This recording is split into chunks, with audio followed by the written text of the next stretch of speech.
السلام عليكم وإذن سلامة أصحابتي دقالقة ميرو البوجوكتان اسكسو نقد واناكسن أصحابي سودو هذا محاني وضاهي سيدا هوري إيقي برطان محاني وضا إلان فاشنا أو فضوط أو قروح بدن أو كال إسكارقها أياني وضا أونيقو تالقلا أصحابي wax badan ayaan kala maqneen arrimo jira awgeed mashquul adduunyo ayaan ku kala maqneen ka raali noqda soo dhawaada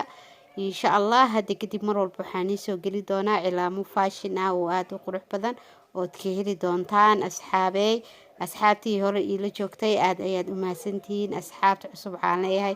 soo dhawaada asxaabay like share comment subscribe ka waa xagiina asxaabay waana mahadsantihiin dhammaantiin mar walbana kama daali doono inaan mahad celiyo waayo si qurux badan ayaad ila socotaan mar walba aad ayaana u mahadsantihiin dhammaantiin asxaabteyda qaaliga ah waad mahadsantihiin asxaabay hala sii share gareeyo sidii gabdhaha walaalaheena kale ee uga faa'iideysan lahaayeen waa uu fudud yahay cilaanka sida u jeednabo waxaan jeclahay inaad ka faa'iideysataan aniga sidoo kale walaalaha kale oo cilaamada sameeyo aad ayaan uga faa'iideystaa adikana sidoo kale waxaan jeclahay inaad sida dad kale u faa'iideysaan asxaabteyda aad ayaad u mahadsantihiin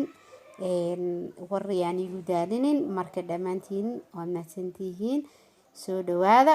like share comment subscribe ka waa xagiina asxaabe يعني كلا دحبحو أديك فيديو قروحيسا waxaa ogaa doontaa markii aad dhameysatid waa cilaan fudud oo fashion ah oo saari karto mar walba iyo waqti walba waana mahadsantihiin bye asxaabey